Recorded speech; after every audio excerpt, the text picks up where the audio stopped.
मोदी साहब जो है ना, वो एक उनका विजन है कि हमने हिंदुस्तान को आसमान की बुलंदियों पे लेके हम आसमान कहते हैं, वो आकाश कहते हैं। आकाश की अथाह बुलंदियों पे लेके जाना है हमने, ठीक है। तो अब वहाँ विजन में कितना पूरा उतर रहे हैं या उम्मीद वो नजर आ अपने रही है? विजन में पूरा 100% उतर रहे हैं। अगर ये देख लें, छोटी मेहरान गाड़ी यहाँ 32 लाख की है, Almost। इतने की है, और वहाँ वो 12 लाख की गाड़ी है। BMW किधर है?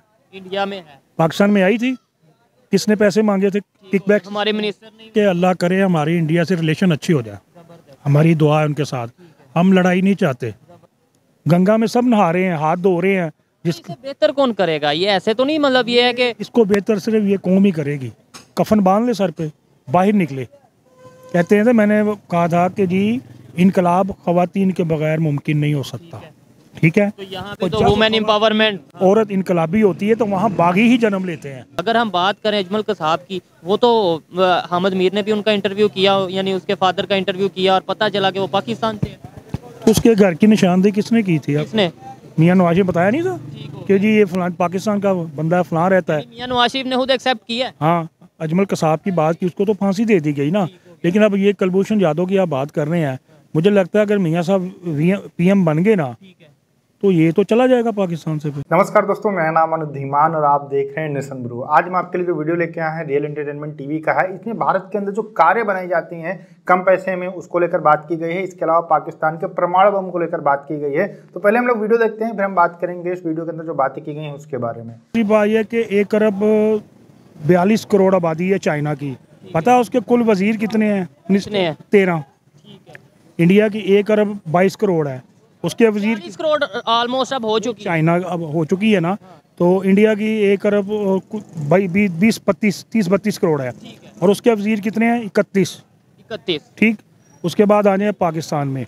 पाकिस्तान की आबादी कितनी है? 22 करोड़, ठीक है। और आपके वजीर कितने हैं? 90। और एक वजीर का सालाना खर्चा जो है ना 16 करोड़ रुपए है। 500 यूनिट बिजली के और उसके टेलीफोन के जो अखराजात हैं वो उनको फ्री हैं, ठीक है, मंथली। और इसके अलावा जो है अपना ट्रांसपोर्ट प्रोटोकॉल, जो उनके साथ प्रोटोकॉल चलता है, उनकी 16.5 करोड़ रुपया लगता है सालाना एक बंदे पे। 90 बंदे हैं। अब आप अंदाज़ा कर लें खुद ही, वो गंजा नहाएगा क्या, निचोड़ेगा क्या। रही बात आपकी तरक्की की, जब तक आप ये काम नहीं करते, चाइना में तरक्की की रफ्तार देख लें। 1960 में मैं उस दिन पढ़ रहा था कि जापान को आपने कर्जा दिया था। अब जापान कहाँ पे है? आप कहाँ पे हैं?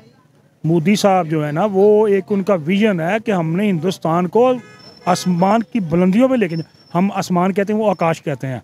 आकाश की अथाह बुलंदियों पे लेके जाना है हमने, ठीक है। तो अब वहाँ विजन में कितना पूरा उतर रहे हैं या उम्मीद वो नजर आ अपने रही है? विजन में पूरा 100% उतर रहे हैं। अगर ये देख लें, छोटी मेहरान गाड़ी यहाँ 32 लाख की है, इतने की है, और वहाँ वो 12 लाख की गाड़ी है। BMW किधर है? इंडिया में है। पाकिस्तान में आई थी, किसने पैसे मांगे थे किकबैक? हमारे मिनिस्टर ने। ज़रूरी चीज़ मैं अपना बात करना चाहता हूँ, आने वाले टाइम में ये 2024 में क्या लगता है हमारे रिलेशंस इंडिया के साथ क्या बेहतर हो पाएंगे, और इंडिया के अलावा दूसरे कंट्रीज़ के साथ बेहतर हो पाएंगे? और 2024 में जो इंडिया ने अपने टारगेट सेट किए हैं, गोल सेट किए हैं, क्या आपको लगता है कि वो पूरे कर पाएंगे? बात यह है कि अल्लाह करे हमारी इंडिया से रिलेशन अच्छी हो जाए, हमारी दुआ है उनके साथ। हम लड़ाई नहीं चाहते। गंगा में सब नहा रहे हैं, हाथ धो रहे हैं। इसे बेहतर कौन करेगा? ये ऐसे तो नहीं, मतलब ये है कि इसको बेहतर सिर्फ ये कौम ही करेगी। कफन बांध ले सर पे, बाहर निकले। कहते हैं, तो मैंने कहा था कि जी इनकलाब ख़वातीन के बगैर मुमकिन नहीं हो सकता, ठीक है। तो यहाँ पे तो वुमेन एम्पावरमेंट, औरत इनकलाबी होती है तो वहाँ बागी ही जन्म लेते हैं। हमारी ख़वातीन घर में बैठी हुई हैं। नहीं, कुछ ख़वातीन हमारी इस्लामाबाद प्रेस क्लब में भी हैं। महरंग बलोच की अगर बात करें, बलोच निकली है बेचारी, वो तो अपना दर्द सुना रही है ना कि मेरे बाप को मार दिया गया, हम कराची चले गए, वहाँ मैंने मेडिकल की तालीम हासिल की, फिर मेरे भाई को भी मार दिया गया। ठीक है ना। एक हद तक वो भी ठीक कह रही है, मिसिंग पर्सन है। लेकिन ये भी तो सोचे ना, कहती है जब FC आती है तो ख़वातीन को मारती है। भाई FC क्यों मारती है आके, ये भी तो बताएं ना। आप तस्वीर का एक रुख दिखाते हैं, दूसरा भी दिखाए ना। आप अपना रोना रो रही हैं। वो FC वाले जब शहीद होते हैं, जब वो ID कार्ड निकाल के देखते हैं ये पंजाब का रहने वाला है, उसको तो लाइन में खड़ा करके आप गोली मार देते हैं।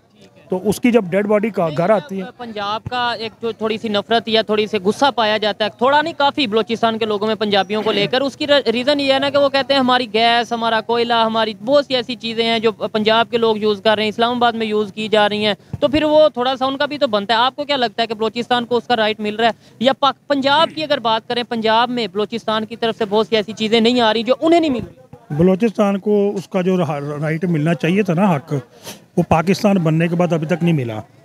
ये काजी फायद ईसा साहब के दादा थे, काजी मोहम्मद ईसा, जिन्होंने पाकिस्तान में शामिल होने के लिए करारदाद पेश की थी बलूचिस्तान असेंबली में, ठीक है ना। लेकिन उनको जो हक देना चाहिए था, जो फैक्ट्रीज वहाँ लगनी चाहिए थी, उनको रोज़गार मिलना चाहिए था बलोचों को, तो ये नाराज़ बलोच थे, पहाड़ों पे ना जाते, ठीक है ना। आप उनको उठाते हैं, मारते हैं, लेकिन वो गलती कहीं उनकी भी है ना, वो भी काम नहीं करती। कानून के अगेंस्ट जाएगा, उसे कहीं ना कहीं मतलब ये चीजें एक हाथ से नहीं बचती, दोनों हाथों से बचती। देखना होता है कि तालीम में शुरुआत किसने की, अगर कोई कहीं पे गलत हो रहा है तो वो क्यों हो रहा है, एक साइड पे हो जाए। सारी जिंदगी आपने अमेरिका के साथ गुजारी है, तो क्या दिया अमेरिका ने? तो मैं भी यही कह रहा हूँ ना, उनकी पॉलिसी तो ठीक हुई ना, जिधर उन्हें उधर मतलब नजर आता है या रिलेशन बेहतर करके उन्हें। पाकिस्तान बना था तो अमेरिका ने उससे वगैरह फैसला किया था कि पाकिस्तान को अपने पाँव पे कभी खड़े नहीं होने देना, ठीक है। 1970 में 71 की वार में रशिया, उसका क्या कहते हैं उसको, अमेरिका का बैरी बेड़ा आया था, सुन रहे थे आएगा, ठीक है, यही पढ़ा हमने किताबों में। आपका एक बाजू काट दिया गया, उस वक्त रशिया उनके साथ था। आपने बदले में 1990 में रशिया को टुकड़े टुकड़े कर दिए, फिर अफगानिस्तान की फिर आई अमेरिका की बारी। अमेरिका 50 मुल्कों के साथ आया था, क्या उखाड़ लिया उसने आपका? वो इसलिए आया था कि इसका जो एटमी है ना, एटम, उसको डिस्ट्रॉय करना मैंने 50 मुल्कों। ये तो अल्लाह ताला की ताकत थी, हमारी फौज ने, हमारी एजेंसियों ने, हमारे खुफिया दारों ने भरपूर काम किया है। लेकिन उस एटॉमिक पावर की अगर बात करें, एटम बम की बात करें, क्या अगर मैं आपसे पूछूं कि 2-3 फायदे बता दें उसके, तो आप कौन से फायदे बताएंगे कि भाई पाकिस्तान एक एटॉमिक कंट्री है तो उसका फायदा मुझे बताइए। पाकिस्तान एटमी ताकत ना होता तो आपको तो जनाब वो वाजपेयी नहीं छोड़ना था, आपको तो मोदी ने रगड़ देना था। ऐसे रगड़ना है जैसे सांड रगड़ता है, खुला सांड, वो रगड़ के चले जाए, उसको पता था। वो डॉक्टर कदीर खान साहब तो दुनिया से चले गए, अल्लाह उन पर रहमत करे। अगर हम बात करें अजमल कसाब की, वो तो हामिद मीर ने भी उनका इंटरव्यू किया, यानी उसके फादर का इंटरव्यू किया और पता चला कि वो पाकिस्तान से। तो उसके घर की निशानदेही किसने की थी? किसने? मियां नवाज ने बताया नहीं था कि जी ये फलां पाकिस्तान का बंदा फलां रहता है। मियां नवाज शरीफ ने खुद एक्सेप्ट किया। हाँ, अजमल कसाब की बात की, उसको तो फांसी दे दी गई ना। लेकिन अब ये कुलभूषण यादव की आप बात कर रहे हैं, मुझे लगता है अगर मियां साहब PM बन गए ना, तो ये तो चला जाएगा पाकिस्तान से। फिर 2024 स्टार्ट हो गया है, क्या समझते हैं आज हमारी सोच में और नेबर कंट्री की सोच में, और साथ अफगानिस्तान को भी अटैच करते हैं आज से कि भाई वो भी ज़ाहिरी बात है नेबर कंट्री है, हमारे तीनों कंट्रीज़ के लोगों की सोच में क्या फ़र्क है, एजुकेशन लेवल का या अवेयरनेस के हवाले से? बात ये है कि हमारी दुआ है कि अल्लाह करे 2024 जो शुरू हो, अल्लाह ताला मुल्क में सलामती लेके आए। हम चाहते हैं अपने हमसायों के साथ अच्छे तल्लुक होने चाहिए, अच्छे सलूक हमारी ट्रेड होनी चाहिए। अगर हमारी ट्रेड उनसे शुरू हो जाए ना, तो हमारे मुल्क में जो महंगाई का तूफान है ना, एकदम नीचे गिर जाएगा। ये दोस्तों, अगर भारत और पाकिस्तान के रिश्ते सुधरते हैं 2024 के अंदर, तो इसके बाद में अगर ट्रेड होती है तो उससे कहीं ना कहीं पाकिस्तानियों को 100% फ़ायदा होगा। और पाकिस्तान के अंदर जो महंगाई दर 38% के आसपास में सीधे सीधे 30% के नीचे आ जाएगी। और ये बात कहीं ना कहीं पाकिस्तान का हर बंदा जानता है, पाकिस्तान के नेता जानते हो, पाकिस्तान की आर्मी जानती है। इसी वजह से वो कहीं ना कहीं कोशिश कर रहे हैं कि भारत से किस तरीके से हम संबंध अच्छे करें। लेकिन जो आतंकवाद है पाकिस्तान के रगों के अंदर समाया हुआ है, वहाँ के आर्मी के रगों के अंदर समाया हुआ है, वो कहीं ना कहीं आड़े आ जाता है। इसी वजह से संबंध नहीं सुधर पाते हैं। अच्छा, यहाँ पर एक और गौर करने वाली बात है कि यहाँ पर कार की बात की गई है। वो जो 12 लाख रुपए प्राइस बता रहे थे अल्टो का, वो पाकिस्तानी रुपए में कन्वर्ट होने के बाद बता रहे थे, क्योंकि पाकिस्तान के अंदर जो अल्टो बिकती है उसका प्राइस जो है वो 32 लाख रुपए है और भारत के अंदर 4 से 5 लाख में आसपास में मिल जाती है। अगर इसको हम पाकिस्तानी रुपए में कन्वर्ट करेंगे तो लगभग 12 लाख रुपए होंगे। तो इससे आप अंदाजा लगाइए कि 20 लाख रुपए टैक्स लगाया जा रहा है एक गाड़ी के ऊपर, तो वहाँ के लोग कितना परेशान होंगे।